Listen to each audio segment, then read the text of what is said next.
அனைவருக்கும் வணக்கம். Welcome to Prahlad academy. Today நம்ம என்ன பார்க்க போகிறோம் அப்படின்னு சொல்லிட்டு பார்த்தீங்கன்னா 11th ஹிஸ்ட்ரியில் இருக்கிற ஃபஸ்ட்டு லெசன் பண்டைய இந்தியா தொடக்கம் முதல் சிந்து நாகரிகம் வரை அந்த லெசன் தான் நம்ம பார்க்க போகிறோம். ஸோ இந்த வீடியோ பார்க்குறவங்க இன்னும் சப்ஸ்கிரைப் பண்ணாமல் இருந்தால் சப்ஸ்கிரைப் பண்ணிங்க. 4 பேருக்கு இந்த வீடியோ கொஞ்சம் அனுப்பிச்சி விடுங்க, யூஸ்ஃபுல்லாக இருக்கும். ஸோ அவங்க வீடியோக்குள்ளே போகலாம். ஃபஸ்ட்டு பண்டைய இந்தியா தொடக்கம் முதல் சிந்து நாகரிகம் வரை. ஸோ அதில் நீங்கள் பார்க்கும்போது ஃபஸ்ட்டு நம்ம என்ன பார்க்கணும் அப்படின்னு சொல்லிட்டு பார்த்தீங்கன்னா என்ன பார்க்க போகிறோன்னு சொல்லிட்டு பார்த்தீங்கன்னா இன்ட்ரொடக்ஷன். ஸோ நம்மளுடைய இந்தியா தொன்மை காலத்தில் எப்படி இருந்ததுன்னு சொல்லிட்டு பார்த்தீங்கன்னா பல்வேறு நாகரிகங்களுக்கு கொஞ்சம் கொஞ்சமாக உள்ள அதன் பிறகு தான் நம்மளுடைய பரிமாற்ற வளர்ச்சி நடைபெற்று கொண்டிருந்தது. ஸோ அப்போ என்ன ஆச்சுன்னு சொல்லிட்டு பார்த்தீங்கன்னா பழங்கற்காலம் முதல் இந்தியாவில் பல குழுக்களாக சேர்ந்த மக்கள் குடிபெயர்ந்து பல்வகைப்பட்ட சூழலுக்கு என்ன பண்ணியிருக்காங்கன்னு சொல்லிட்டு பார்த்தீங்கன்னா மாறிக்கொண்டே இருக்கிறாங்க. ஸோ அதனுடைய விளைவாக என்ன ஆச்சுன்னு சொல்லிட்டு பார்த்தோன்னா பல தன்மை கொண்ட நம்பிக்கைகளும் வாழ்க்கை முறைகளும் தோன்றியது. உணவு சேகரிக்கிற நிலை கொஞ்சம் கொஞ்சமாக மாறி அப்புறம் வேளாண்மை பண்ணோம், கால்நடைகளை பழக்கணும். ஸோ இந்த மாதிரி மாறி சிந்துவெளி நாகரிகம் இருக்குது பார்த்தீங்களா, அந்த நாகரிகத்துக்கு மாறி இப்போ ஒரு நவீன மனிதனாக நம்ம இருக்கிறோம்.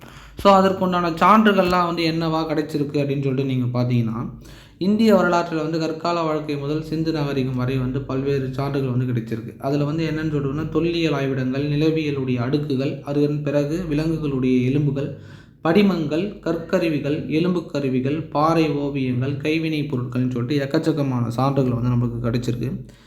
இதை எங்கேருந்து நம்ம எடுக்கிறோன்னு சொல்லிட்டு பார்த்தீங்கன்னா ஹரப்பா எழுத்து முறை இருக்குது பார்த்தீங்களா. ஃபஸ்ட்டு நம்மளுக்கு எந்த ஒரு எழுத்து முறையும் இல்லை. ஹரப்பா எழுத்து முறை அப்படின்ற சிந்து சமவெளி நாகரிகத்தில் தான் ஹரப்பா எழுத்து முறை வந்தது. பட் ஆனாலும் அதனுடைய பொருள் நம்மளால் அறிந்து கொள்ள முடியவில்லை.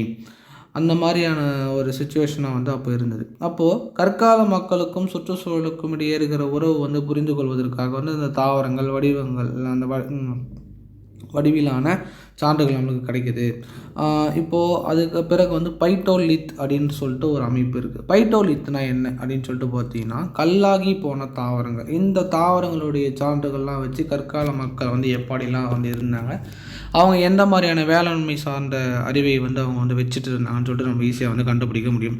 ஸோ வரலாற்று காலத்துக்கு முன்னாடி நடைபெற்ற மனித இடப்பெயர்ச்சி குறித்து அறிவதற்கு ஒரு கான்செப்ட் யூஸ் ஆச்சு. அது என்னன்னு சொல்லிட்டு பார்த்தீங்கன்னா மைட்ரோகாண்ட்ரியல் டிஎன்ஏ அப்படின்னு சொல்லுவாங்க. அதாவது இந்த இது எதுக்கு யூஸ் ஆகுதுன்னு சொல்லிட்டு பார்த்தீங்கன்னா மனித இனங்கள் ஒவ்வொரு இடத்துலேருந்து இன்னொரு இடத்திற்கு இடப்பெயர்ச்சி அடைந்து கொண்டே இருப்பாங்களா. அப்போ அந்த மனித குழுக்கள் எப்படி இடப்பெயர்ச்சி அடைந்தாங்க, எந்த இடத்துல இடப்பெயர்ச்சி அடைந்தாங்க, அவங்களுடைய டிஎன்ஏ வச்சு நம்ம ஈஸியாக அதை கண்டுபிடிக்க முடியும். ஸோ அதுதான் மைட்டோகாண்ட்ரியல் டிஎன்ஏ ஆய்வு சொல்லுது. அதுக்கப்புறம் வரலாற்றுக்கு முந்தைய எலும்பிலிருந்து இந்த டிஎன்ஏவை பிரிச்சுடுச்சு. மனித கூட்டம் பல்வேறு இடங்களுக்கு எப்படிலாம் பரவினாங்கன்னு சொல்லிட்டு அதை புரிந்து கொள்வதற்கும் இந்த ஆய்வு ரொம்ப யூஸ்ஃபுல்லாக இருக்குது. ஸோ மற்றொரு முறை என்னன்னு சொல்லிட்டு பார்த்தீங்கன்னா அதனுடைய மொழி, அவங்களுடைய மொழியை வச்சு நம்ம ஈஸியாக அவங்க எந்த இடத்துலேருந்து வந்திருக்கலான்னு சொல்லிட்டு ஈஸியாக கண்டுபிடிக்கலாம். அவங்களுடைய வாழ்க்கை முறை எப்படி இருந்தது, எவ்வளோ ஆண்டுகளுக்கு முன்னாடி அவங்க வாழ்ந்துருந்தாங்கன்றது தெரிஞ்சுக்க முடியும். ஸோ அதன் அடிப்படையில் இந்தோ ஆரிய மொழி, திராவிட ஆசியாட்டிக் மொழி, திபெத்தோ பர்மன் மொழி, இந்த மொழிகள்லாம் இருந்தது. மொத்தம் 4 மொழி, Indo Aryan, Dravida and Austro Asiatic, Tibeto Burman ஆகிய மொழி குடும்பம்லாம் இருந்தது. ஸோ இதுதான் நம்ம இப்போ பார்த்துட்ருக்கோம். அடுத்தது வரலாற்று காலத்துக்கு முந்தைய இந்தியா அது எப்படி இருந்தது அப்படின்னு சொல்லிட்டு இப்போ பார்க்க போகிறோம். வரலாற்று காலத்துக்கு முன்னாடி இந்தியா எப்படி இருந்ததுன்னு சொல்லிட்டு பார்த்திங்கன்னா எழுத்து முறை தோன்றுவதற்கு முன்னாடியே காலகட்டம் தான் வரலாற்றுக்கு முந்தைய காலகட்டம். ஒரு எழுத்து முறை தோன்றுவதற்கு முன்னாடியே தோன்றிய காலகட்டம் வரலாற்றுக்கு முந்தைய காலகட்டம்னு சொல்லுவாங்க. இது இந்தியா, பாகிஸ்தான், இலங்கை, நேபாளம், வங்கதேசம் ஆகிய இடங்கள்லாம் இருக்குது. ஓகேங்களா. அந்த இடத்துல ஸ்டார்ட் பண்ணி தென்கிழக்கு ஆசியா முழுவதும் ஒரே பகுதியாக கொண்டு இருக்குது. இந்த இடத்துல மனித இனத்தோடைய மூதாதையருடைய முதல் எங்கே தோன்றியிருப்பாங்கன்னா ஆப்பிரிக்காவில் தோன்றியிருப்பாங்க. பின்னாடி அவங்க என்ன பண்ணியிருக்காங்கன்னு சொல்லிட்டு பார்த்தீங்கன்னா உலகத்தில் வெவ்வேறு பகுதிகளுக்கு இடம்பெயர்ந்துருந்துட்டு இருக்காங்க. இவ்வாறு ஆப்பிரிக்காவை விட்டு முதலாக வெளியே வந்த மனித இனம் எதுன்னு சொல்லிட்டு பார்த்திங்கன்னா ஹோமோ எரெக்டஸ் முன்னாடி வெளியே வந்திருக்கு. அது மட்டும் இல்லாமல் 10 லட்சம் ஆண்டுகளுக்கு முன்னாடி இந்த கான்செப்ட் நிரூபிக்கப்பட்டிருக்கு. இந்தியாவில் 10 லட்சம் முதல் 20 லட்சம் வரையான ஆண்டுகளுக்கு முன்பே இந்த மாதிரி ஹோமோ எரெக்டஸ் சொல்கிறாங்களோ அவங்க இருந்ததாக தெரியுது. ஸோ பொதுவாக இப்போது இந்த கான்செப்டை நம்ம கற்காலம், வெண்கல காலம் அப்படின்னு சொல்லிட்டு நம்ம எடுத்துக்கலாம். இப்போ அதன் அடிப்படையில் கற்காலம், வெண்கல காலம், இரும்பு காலம் சொல்லிட்டு பிரிக்கப்படும் போது எக்ஸாம்பிளாக பார்த்தா இரும்பு காலத்தை ஓவியம் தீட்டப்பட்ட சாம்பல் நிற மட்பாண்டங்கள் கிடைச்சிருக்கு. அங்கே வாழ்ந்த நிலப்பகுதியில் வந்து சிந்து அப்படின்னு சொல்லுவோம். அதன் பிறகு நாகரிகம் நிலவியதாக கண்டறியப்பட்ட முதல் இடம் வந்து அச்சூலியன் அல்லது ஹரப்பா அப்படின்னு சொல்லிட்டு இந்த 2 இடத்த வந்து நம்ம சொல்கிறோம். ஸோ வரலாற்றுக்கு மிகவும் தொன்மையான காலம் வந்து பழங்கற்காலம் என்று எண்ணப்படுகிறது. 3 டைப்ஸாக வந்து பிரிக்கிறோம். அது என்னென்ன அப்படின்னு சொல்லிட்டு பார்த்தீங்கன்னா கீழ்ப்பழங்கற்காலம், இடைப்பழங்கற்காலம், மேல் பழங்கற்காலம் அப்படின்னு சொல்லிட்டு 3ஆக வந்து பிரிக்கிறோம். ஓகேங்களா?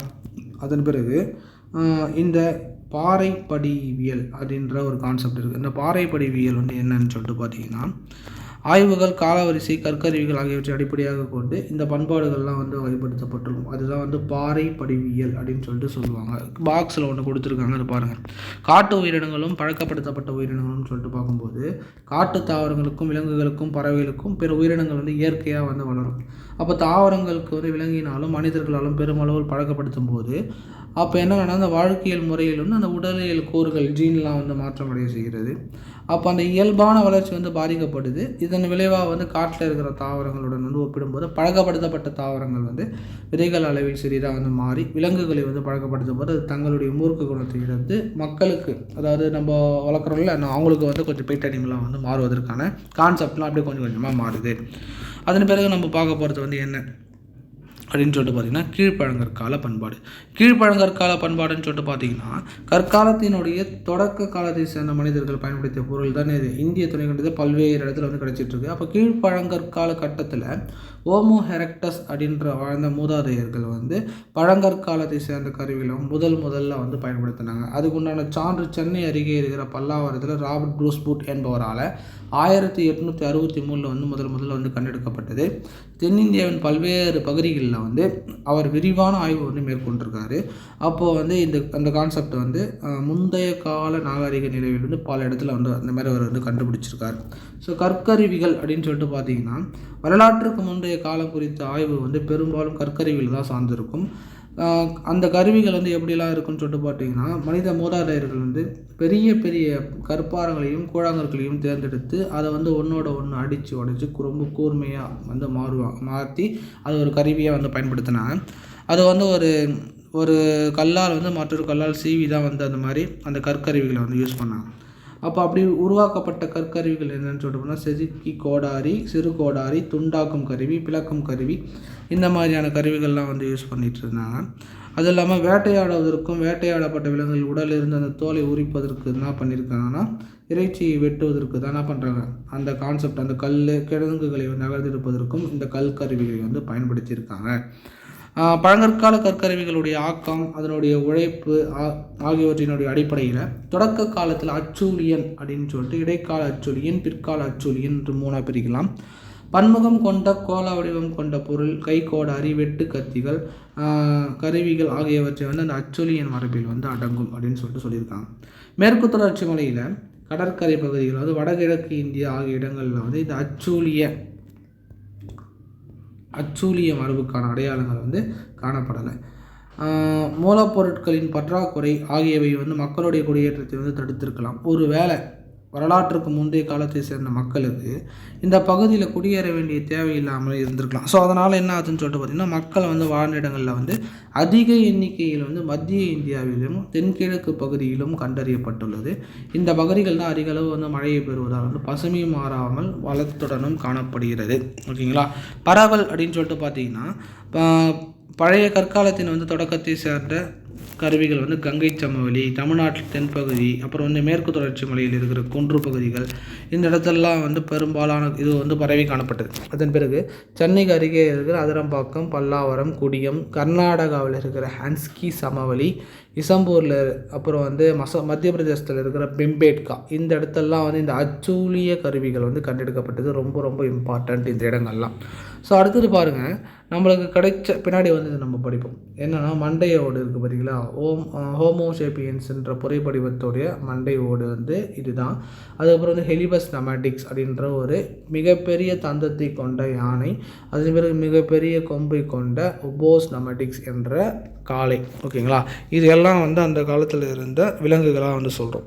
ஸோ காலவரிசை அப்படின்னு சொல்லிட்டு பார்த்தீங்கன்னா, இந்தியாவின் கீழ் வந்து பழங்கற்கால பண்பாடு வந்து 2 மில்லியன் ஆண்டுகளுக்கு முன்னாடி வந்து தொடங்கி இருக்கணும்னு சொல்லியிருக்காங்க. 60,000 ஆண்டுகளுக்கு முன்பு வரை வந்து அது தொடர்ந்தது. ஹோமினின் மற்றும் விலங்குகளின் புதைப்படிவம் அப்படின்னு சொல்லிட்டு நீங்கள் பார்த்தீங்கன்னா, தற்கால மனிதனுக்கு ரொம்ப நெருக்கமான தோற்றத்தை கொண்டிருந்த மூதாதையர் வந்து யார் அப்படின்னு சொல்லிட்டு பார்த்தீங்கன்னா, ஹோமினின் அப்படின்னு சொல்லிட்டு சொல்லுவாங்க. இவர்கள் வாழ்ந்ததற்கான அடையாளங்கள் வந்து எங்கே காணப்படுகிறதுனா, ஆப்பிரிக்காவில் தான் வந்து அதிகமாக வந்து இவங்க வாழ்ந்ததற்கான அடையாளங்கள் வந்து காணப்படுகிறது.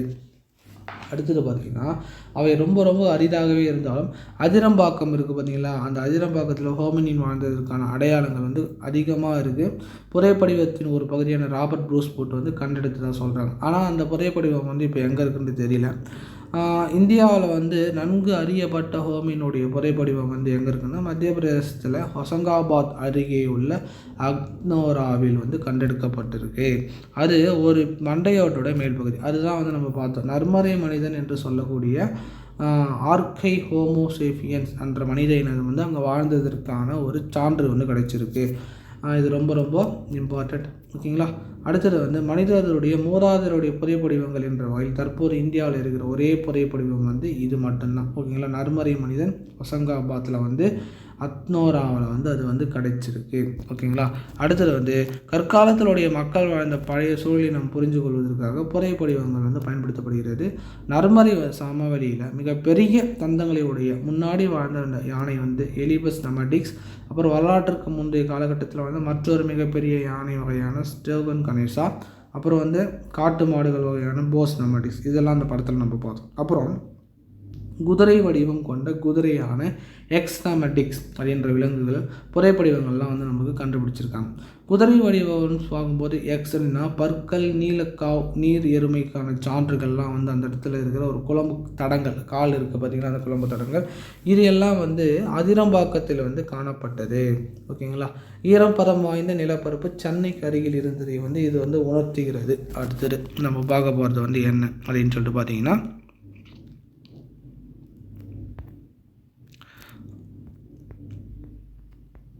வாழ்க்கை முறை. எக்ஸ் அப்படின்றது வந்து என்னன்னு சொல்லிட்டு பார்த்தீங்கன்னா, குதிரை, கழுதை, வரி குதிரை ஆகிய விலங்குகளை வந்து உள்ளடக்கிய ஒரு பேரினம் தான் என்னன்னு சொல்லிட்டு பார்த்தீங்கன்னா எக்கஸ். அப்புறம் வந்து வாழ்க்கை முறை அப்படின்னு சொல்லிட்டு பார்க்கும்போது, கீழ்ப்பழங்கற்கால பண்பாட்டை சேர்ந்த மக்கள் வந்து விலங்குகளை வந்து வேட்டையாடியோ கிழங்குகள், கொட்டைகள் இதெல்லாம் வந்து சேகரித்தும் வேட்டையாடியப்பட்ட விலங்குகளை வந்து அதை பிறகு இறைச்சியாக வந்து உண்டாங்க. அப்புறம் திறந்த வெளியிலும் ஆற்று சமவெளியிலும் குகைகளிலும் வந்து அவங்க வசித்தாங்க. அவங்க எங்கன்னா மத்திய பிரதேசத்தில் இருக்கிற பிம்பேட்கா, சென்னைக்கு அருகே இருக்கிற குடியம் ஆகிய இடங்களில் வந்து அதுக்கு உண்டான சான்றுகள் வந்து நமக்கு கிடைச்சிது. அங்கேயும் வந்து ஹோமோ எரெக்டஸ் என்ற இனத்தை சார்ந்த மனிதர்கள் வந்து தற்கால மனிதர்களாக ஹோமோ சேபியன்ஸ் போல் மேம்பட்ட மொழியை வந்து அவங்க வந்து கொண்டிருக்கலை. அவங்க சில ஒலிகளையோ இல்லை சில சொற்களையோ வந்து தங்களுடைய எண்ணங்களை வந்து வெளிப்படுத்தவோ சைகைகளை வந்து அவங்க வந்து பயன்படுத்தியிருக்காங்க. ஓகேங்களா, பாறைகளை செதுக்கவும் அவற்றை வந்து கருவிகளாக வடிவமைக்கும் சுத்தியல் போன்ற கருவிகளை வந்து அவங்க வந்து என்ன பண்ணியிருக்காங்க, பயன்படுத்தி இருக்காங்க. ஓகேங்களா, இது வந்து அவங்களுடைய வாழ்க்கை முறையாக வந்து இருக்குது. அடுத்தது வந்து இடைப்பழங்கற்காலம். இடைப்பழங்கற்காலம்னு சொல்லிட்டு பார்க்கும்போது மிடில் பேலியோலித்திக் கல்ச்சர் அப்படின்னு சொல்லிட்டு 4 லட்சம் ஆண்டுகளுக்கு முன்னாடி வந்து அவங்களுடைய காலப்பகுதியில் கற்கள் வந்து ரொம்ப தொழில்நுட்பத்தோட வந்து மாற்றங்கள் வந்து ஏற்பட்டது. அப்போ என்ன ஆச்சுன்னு சொல்லிட்டு பார்த்தீங்கன்னா, மனிதனுடைய மூதாதையர்களிடத்திலிருந்து பிரிவுகள் வந்து அதிகமாக தோன்றியது. அந்த டைமில் தான் என்ன ஆச்சுன்னு சொல்லிட்டு ஹோமோ எரெக்டஸ் வகையினர் வந்து கொஞ்சம் மேம்பாடு அடைந்து முற்போக்காக வந்து வந்துட்டு இருந்தாங்க. இந்தியாவில் இடைப்பழங்கற் காலகட்டத்தை வந்து எங்கே இருக்குதுன்னு சொல்லிட்டு பார்த்தீங்கன்னா நெசவா அப்படின்னு சொல்லிட்டு சொல்லுவோம். இது ரொம்ப இம்பார்ட்டண்ட். நெசவா என்னும் இடத்தில் பிரவாரா ஆற்றங்கரையில் HD சங்கீலியா அப்படின்ற ஒரு தொல்லியலாளர் வந்து முதல்ல வந்து அடையாளம் வந்து கண்டுபிடிச்சிருக்காங்க. இந்த காலகட்டத்தில் தான் மனிதர்கள் வந்து வாழ்ந்ததாக அறியப்படும் அதிரம்பாக்கம் காலம் வந்து சொல்லியிருக்காங்க. இன்றிலிருந்து பார்க்கும்போது அது 3,85,000 1,72,000 ஆண்டுகளுக்கு வந்து இடைப்பட்டது அப்படின்னு சொல்லிட்டு வந்து கணிச்சு வச்சுருக்காங்க. அடுத்து நம்ம பார்க்க போகிறது என்னென்னா கருவிகளும் அதனுடைய தொழிற்கூடங்களும். ஓகேங்களா, இந்த மேல்பழங்கற்கால வழிபாட்டு தலம் இருக்குது பார்த்தீங்களா, அது சும்மா அப்படியே பார்த்துங்க. மேல்பழங்கற்காலத்தை சேர்ந்த ஒரு வழிபாட்டு தலமாக இது வந்து இருந்திருக்கலாம். இங்கே இருக்கிற உத்தரப்பிரதேசத்தில் இருக்கிற பாகோர் என்னும் இடத்தில் அடையாளம் வந்து அது வந்து காணப்பட்டிருக்கு. செதுக்கப்படாத கற்களால் வட்ட வடிவில் சூழப்பட்ட ஒரு மணற்பாங்கான பாலம் வந்து இங்கே வந்து காணப்படுது. எங்கே பாகூரில். இந்த கற்கால வழிபாட்டு தலங்களை வந்து ஒத்து காணப்படுகிறது. இந்தியாவில் வழிபாட்டு தலங்களின் தேடலில் மிக பழமையான சான்றும் இதுதான். மேல் பழங்கற்காலத்தில் வந்து உத்தரப்பிரதேசத்தில் இருக்கிற பாகூர் அப்படின்ற இது வந்து சமய காலத்து வழிபாட்டு தலமாக வந்து இருந்திருக்கலாம். முக்கோண வடிவிலான கற்கள் வந்து அங்கே வந்து கிடைச்சிருக்கு.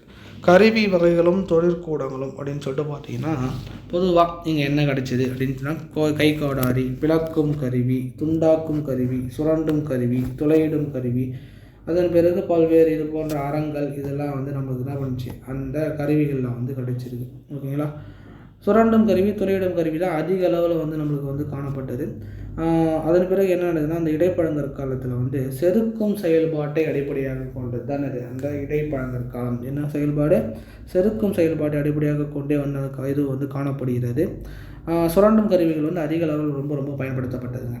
அடுத்தது வந்து காலவரிசைன்னு சொல்லிட்டு பார்த்தீங்கன்னா என்ன நடந்திருக்குன்னு சொல்லிட்டு, இந்தியாவில் வந்து இடைப்பழங்கற்கால பண்பாடு வந்து 3,85,000 40,000 அந்த வருஷத்துக்குள்ளே இருக்குது.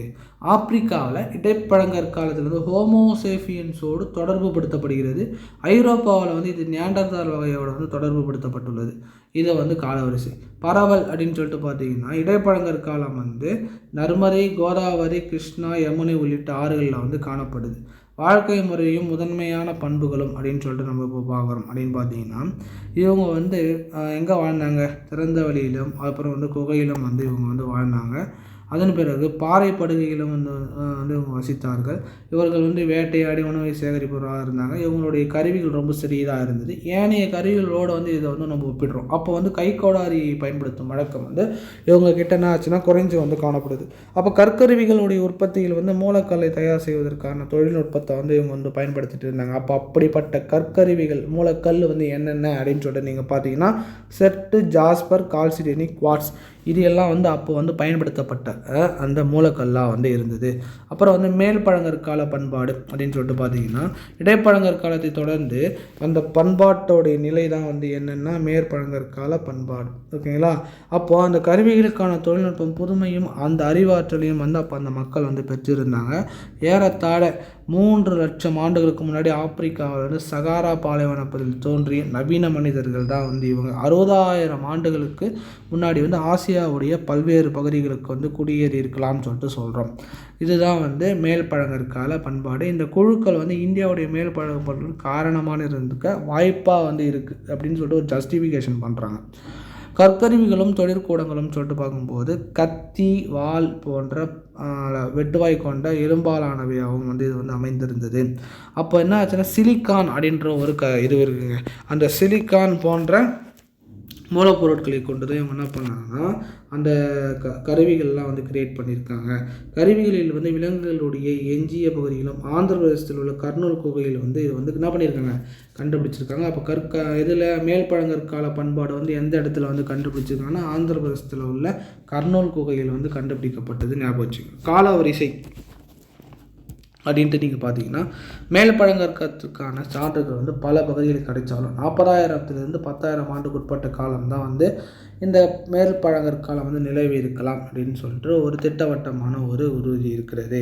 பரவல் அப்படின்னு சொல்லிட்டு பார்த்தீங்கன்னா, இந்த மக்கள் வந்து திறந்த வெளியில் வந்து குகைகளில் வந்து வசிச்சிருந்தாங்க. அப்போ கர்நாடகாவில் வந்து மெரல்பாவி, ஆந்திர பிரதேசத்தில் இருக்கிற கர்னூல் குகை, தெலுங்கானாவில் இருக்கிற கோதர்வாரி காணி, அப்புறம் வந்து மத்திய பிரதேசத்தில் இருக்கிற சோன் பள்ளத்தாக்கு, அதுக்கப்புறம் வந்து பாகூர் 1, பாகூர் 3, மகாராஷ்டிராவில் இருக்கிற பாட்னி, இதெல்லாம் வந்து மேல் பழங்கற்காலம் நிறுவியதற்கான சான்றுகளாக வந்து இருக்குது. இது ரொம்ப ரொம்ப இம்பார்ட்டன்ட், மனப்பாடம் கூட பண்ணிக்கோங்க. ஓகேங்களா.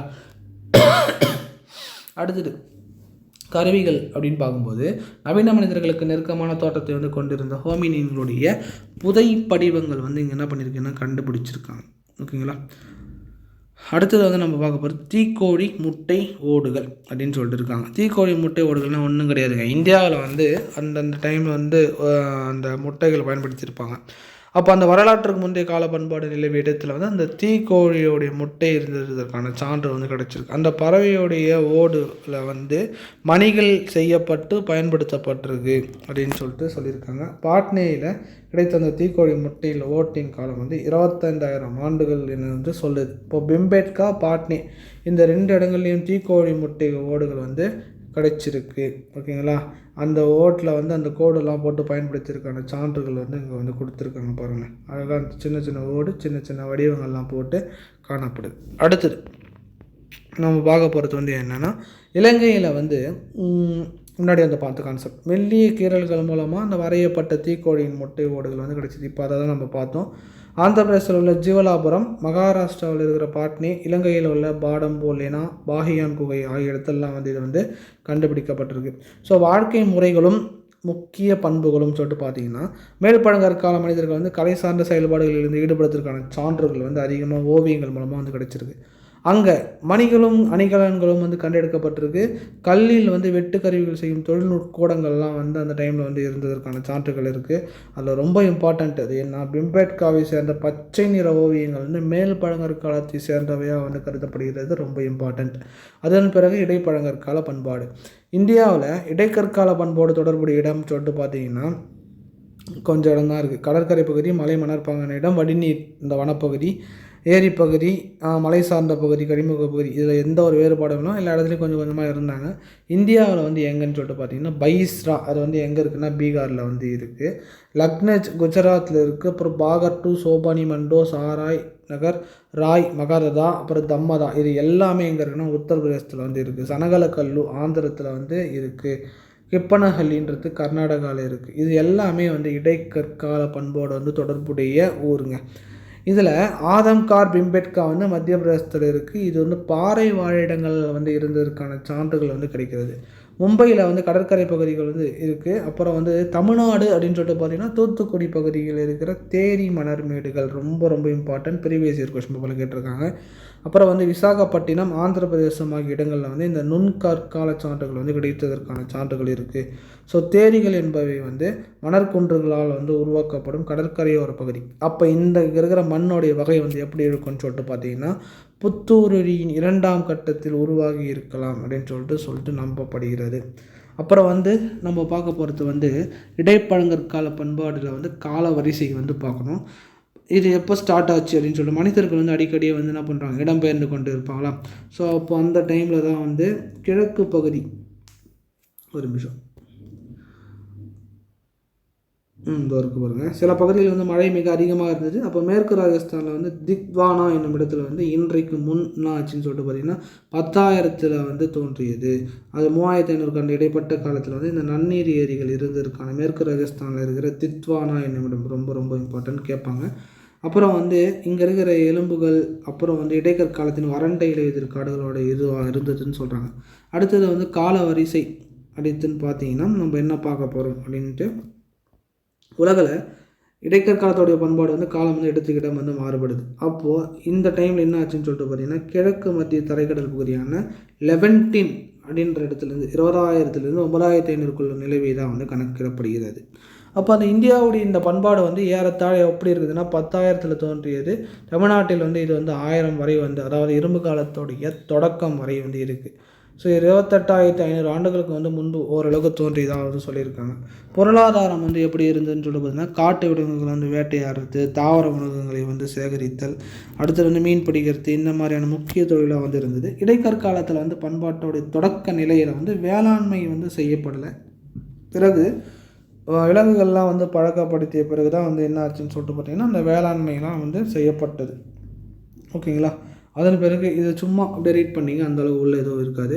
நம்ம இதில் ரொம்ப பார்க்க வேண்டியது வந்து என்னென்னா அந்த இந்த இடத்துல கொடுத்துருப்பாங்க பாருங்கள், அந்த ஈட்டின்னு ஆரம்பிக்கும். ஓகே, மக்கள் வந்து ஈட்டி, வில்லம்பு, கண்ணணிகள், கன்னிகள், ஓகேங்களா, அதெல்லாம் வச்சு என்ன பண்ணாங்கன்னா விலங்குகளை வந்து வேட்டையாடினாங்க. இது ரொம்ப இம்பார்ட்டன்ட். பிம்பேட்கா அப்படின்ற இடத்துல ஓவியம் ஆண்களும் அதுக்கப்புறம் பெண்களும் இணைந்து வந்து வேட்டையாடுற போல் ஒரு காட்சி வந்து எங்கே இருக்குன்னா பிம்பேட்காவில் வந்து கொடுத்துருக்காங்க. அடுத்தது வந்து நம்ம பார்க்க போகிறது வந்து இக்கால மக்கள் வந்து என்ன பண்ணியிருக்காங்கன்னா நெருப்பை வந்து பயன்படுத்தி உணவில் நெருப்பை சுட்டு உண்டிருக்கலாம்னு சொல்லிட்டு ஒரு கான்செப்ட் இருக்குது. இந்த மாதிரியான கான்செப்ட் எங்கே இருந்ததுன்னு சொல்கிறதுன்னா மத்திய பிரதேசத்தில் இருக்கிற காணிவால், லோத்தேஸ்வர், ரத்தன்பூர், ஆத்மகார், அப்புறம் பிம்பேட்கா ஆகிய இடத்துலலாம் வந்து கிடச்சிருக்கு. ஆனால் காணிவாலில் வட்டக எலும்புகள் வந்து கிடைச்சிருக்கு அப்படின்னு சொல்லியிருக்காங்க. அடுத்தது வந்து தற்கால வசிப்பிடங்களும் வீடுகளும் அப்படின்னு பார்த்தீங்கன்னா மக்கள் வந்து ரொம்ப இடம்பெயர்ந்து கொண்டே இருந்தாங்க.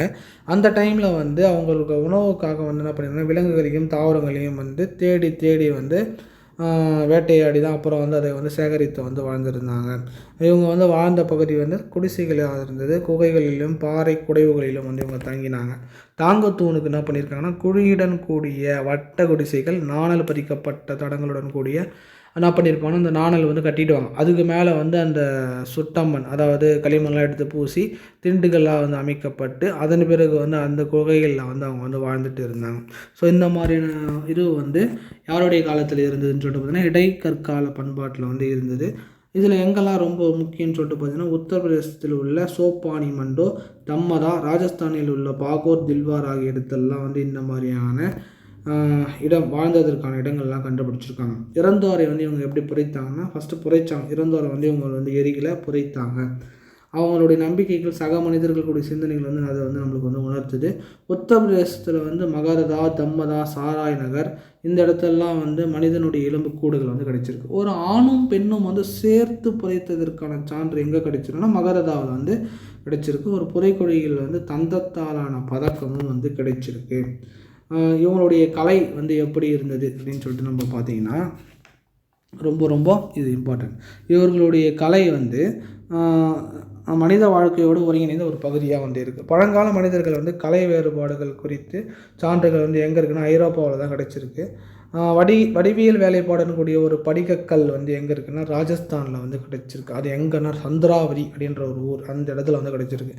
எலும்பிலால் செய்யப்பட்ட பொருட்கள் வந்து எங்கே இருக்குன்னா, பிம்பேட்காவில் வந்து என்ன பண்ணிக்கிறது காணப்படுகிறது. வடிவியல் வேலைப்பாடுகளுடன் கூடிய மனித பல்லம் வந்து ஒன்று வந்து கிடைச்சிருக்குங்க. இப்போ மத்திய பிரதேசத்தில் மத்திய இந்தியாவில் உள்ள பாறை குடைவுகளில் ஓவியங்கள் வந்து காண முடிகிறது. மக்கள் வந்து வேட்டையாடியோ கண்ணி வைத்தோ வந்து என்ன பண்ணியிருக்காங்கன்னா, விலங்குகளை வந்து சிக்க வைப்பதற்காக மீன் பிடித்தலுக்கு வந்து நடனமாடுவதும் வந்து வேட்டை பாடுபடுவதை வந்து ஓவியங்களை வந்து சித்தரிக்கிறது. ஸோ இது எங்கெல்லாம் இருக்குன்னா, போபாலுக்கு அருகே உள்ள பிம்பேட்கா, மத்திய பிரதேசத்தில் உள்ள ரைசன் பச்மாஹி, உத்தரப்பிரதேசத்தில் இருக்க தெற்கு மிர்சாப்பூர் ஆகிய இடத்தெல்லாம் வந்து இத்தகையான சான்றுகளை வந்து கிடைத்திருக்கு. ரொம்ப இம்பார்ட்டண்ட் இந்த பேராகிராஃபு. ஓகேங்களா.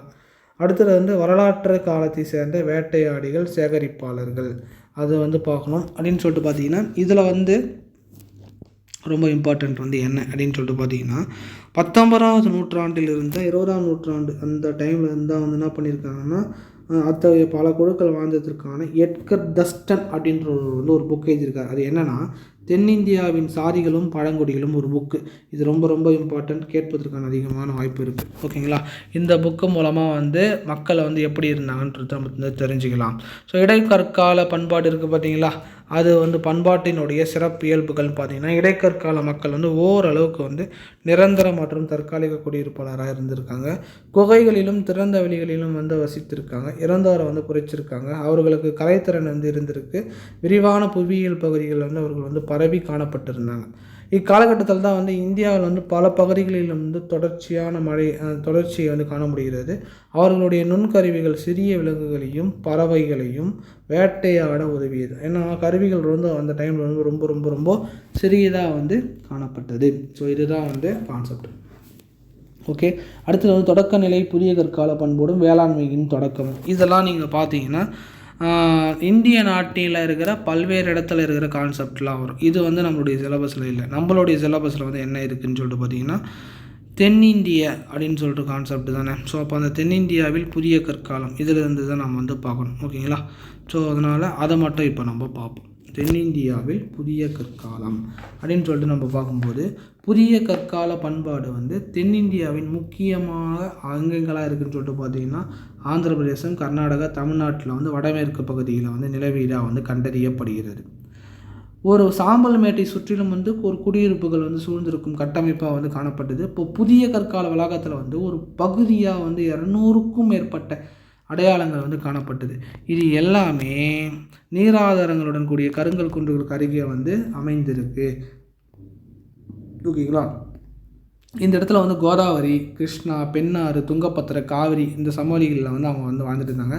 கர்நாடகாவில் இருக்கிற சங்கனக்கல்லூர், தெக்கலகோடா, அப்புறம் வந்து பிரம்மகிரி, மஸ்கி, பில்லிக்கல், வடக்கல், அப்புறம் வந்து ஹெமிங்கே, கல்லூர் இந்த இடத்தெல்லாம் என்ன ஆயிடுச்சுன்னு சொல்லிட்டு பார்த்தீங்கன்னா வாழ்ந்துட்டு இருந்தாங்க. அதுவே ஆந்திராவில்னு பார்த்தீங்கன்னா நாகார்ஜுனகொண்டா, ராமாபுரம், வீராபுரம். தமிழ்நாட்டில் பையம்பள்ளி இதுதான் இருக்கிறதுல ரொம்ப இம்பார்ட்டன்ட். ஓகேங்களா. புதிய கற்கால பண்பாடு வந்து நிலவியுள்ளது. அப்போது ஸ்டார்டிங் டைமில் என்ன ஆச்சுன்னு சொல்லிட்டு பார்த்தீங்கன்னா, சாம்பல் மேடுகளை கொண்டு அவங்க வாழ்ந்துட்டு இருந்தாங்க. ஆந்திர பிரதேசத்தில் இருக்கிற உட்னூர், அப்புறம் வந்து பல்ஓய் அப்படின்ற இடத்துலையும், கர்நாடகாவில் இருக்க கொடக்கல், குப்கல், புடிக்கல் இந்த இடத்துலையும் வந்து சாம்பல் மேடுகள்லாம் வந்து கொண்டிருக்கிறதா வந்து சான்றுகள் வந்துருக்கு. அப்போ மெல்லிய சாம்பல் நுண்ணுயிர்களால் வந்து செரிக்கப்பட்ட அந்த மாட்டுச்சாண அடுக்குகளும் வந்து அந்த பகுதிகளில் வந்து காணப்படுகிறது. ஓகேங்களா. இது வந்து வடகிழக்கு இந்தியாவில் வந்து புதிய கற்காலம். இது வந்து நம்மளுக்கு தேவையில்லை. ஓகேங்களா. ஏன்னா வந்து நம்மளுக்கு சிலபஸ்லேயே அது இல்லை. ஓகேங்களா. ஸோ ஓகே ஃப்ரெண்ட்ஸ், இதுதான் வந்து இந்த ஃபஸ்ட்டு கிளாஸுக்கு உண்டான ஒரு ஓவரால் ஃபுல் ஸ்ட்ரக்சர். இதில் வந்து அடுத்தது வந்து சிந்து சமவெளி நாகரிகம்ட்டு வரும். நம்ம ஆல்ரெடி வந்து இதை வந்து 11th எத்திக்ஸில் வந்து சிந்து சமவெளி நாகரிகம்ட்டு ஒரு லெசன் இருக்குது, அதில் பார்க்க போகிறோம். அப்போ அதில் பார்க்கும்போது நான் இதை வந்து உங்களுக்கு சேர்த்து வந்து என்ன பண்ணிடுறேன், உங்களுக்கு டீட்டெயிலாக வந்து நான் கொடுத்துட்றேன். ஓகேங்களா. இந்த வீடியோ உங்களுக்கு பிடிச்சிருக்குன்ட்டு நான் நம்புகிறேன். உங்களுக்கு இந்த வீடியோ பிடிச்சிருந்தேன்னா 4 பேருக்கு ஷேர் பண்ணி விடுங்க, ரொம்ப யூஸ்ஃபுல்லாக இருக்கும். மறக்காமல் சப்ஸ்கிரைப் பண்ணிங்க. ஓகேங்களா. Thank you all.